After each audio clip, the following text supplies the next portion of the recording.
The fact of the matter is, Doug, no matter how much time or money or effort you put into the green energy renewables, it will never provide enough energy production to meet a country's needs like Germany, but even more so like America. It's a fool's errand, all based off a hoax, by the way. The Strategic Petroleum Reserve was designed to fuel our military and civilian vehicles during a time of war, particularly when the country is not energy independent. Nevertheless, President Biden has decided to release even more oil from the reserve to try to counterbalance the current shortfall, even as Russia is threatening nuclear weapons, flying bombers along our Alaskan coast, and cutting its own fuel resources to the rest of the world, which all seems like a recipe for trouble. And it's further complicated by the upcoming midterm elections. Ned Ryun, the CEO of American Majority, is joining us again from Virginia tonight. Ned, thanks for joining us.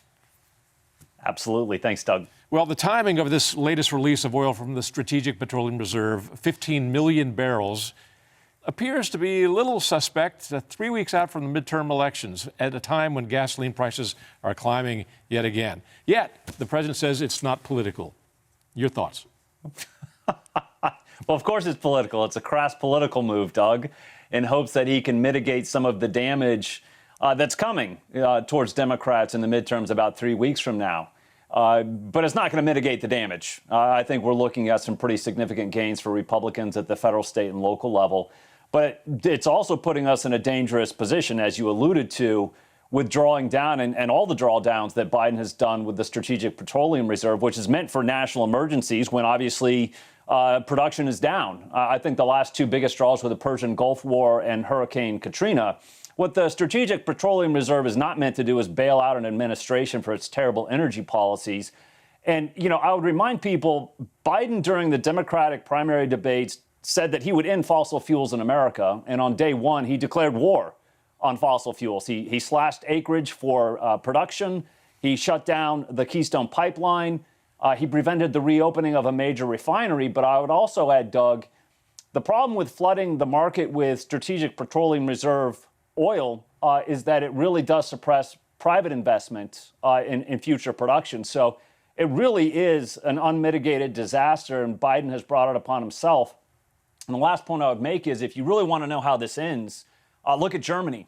Germany went down this path 20-some years ago in trying to do green energy, put themselves in a very tenuous position, and now you're hearing reports about the potential deindustrialization of Germany because of terrible energy decisions. This does not end well if we continue down this path as a country. You know, so many of these problems are self-induced by the president of the United States and by his party and the immediate push for a green energy future.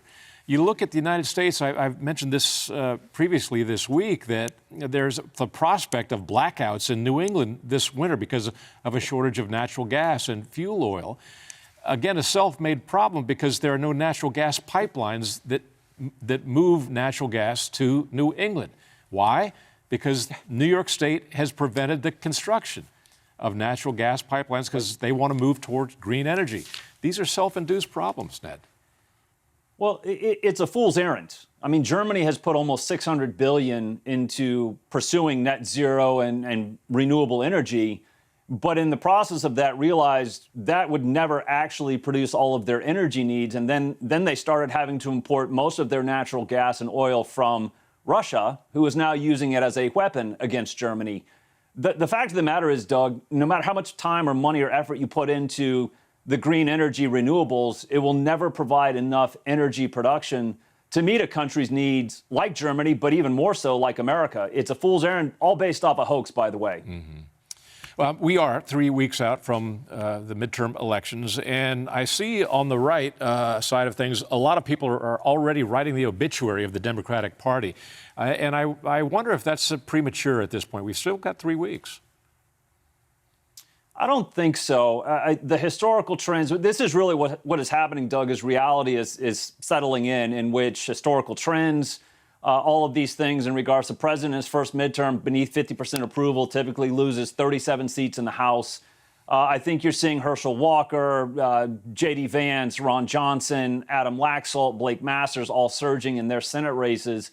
I don't think it's premature obituary. I think it's reality crashing in on Democrats and their corporate propagandists that I think November 8th is going to be a pretty significant rebuke of Joe Biden and the far left, and by that I mean the Democratic Party, for their absolute insane policies that have led us to massive inflation, rising prices on gas and groceries, disastrous border policy, and as you mentioned in your opening, really put us into a tenuous position where we might actually have the greatest threat of nuclear war since the Cuban Missile Crisis. It's absolute insanity. I think the American voters are paying attention. I think they're going to send a pretty significant rebuke in about 3 weeks. Well, we've been paying a lot of attention to the war in Ukraine, paying a lot of attention to these Senate and House races, as well as the gubernatorial races. Less attention, yes, however, paid to local races, which in some respects are really, really important, perhaps most important of all, because it's the closest to the actual voter.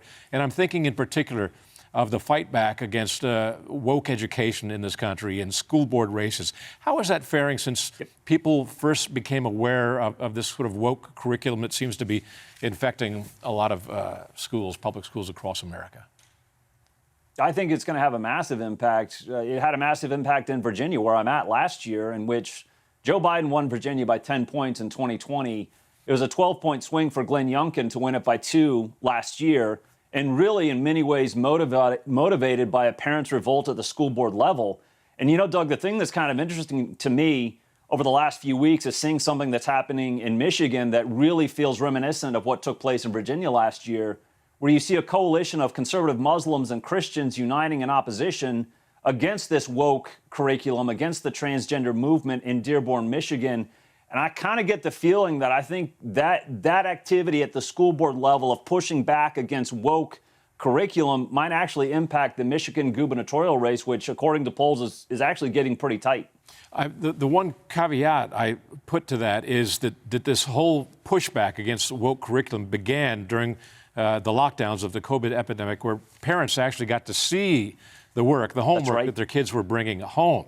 Now that things are resuming a bit of a sense of normalcy, parents are getting back to their regular business and not paying as much attention to homework and things of that sort. People who do pay attention to it are the entrenched school boards and bureaucracies in public education. They're on it all the time. Will this thing manifest itself again? I actually think so, Doug. I mean, you're absolutely correct. Those that are fully invested into this care about it 24/7. But parents really had a rude awakening during the lockdowns when they were seeing what was being taught. And now that you've awakened that sleeping giant of parents in regards to public education, I don't think they're going to sleep anytime soon. I think you're going to be seeing a lot of these fights take place for years to come. But once parents realize what was actually being done, in many ways, Doug, schools being turned into indoctrination centers in which kids were being taught what to learn, not how to learn. I think parents realize there's a serious issue that's been building for years that they were asleep at the wheel on. They're awake now, and I don't see them going to sleep anytime soon. Ned Ryun, you always make a tremendous sense to us. Appreciate your coming on the show tonight again. Thank you, sir. Hi, I'm Doug McKelway, and thank you for watching Centerpoint. We hope you enjoyed this video. Make sure you hit the subscribe button and tap the bell icon so you're notified every time a new video is posted. Leave a comment below and keep the conversation going by sharing this video with a friend who needs to see it. Thanks for watching. We'll see you back here tomorrow.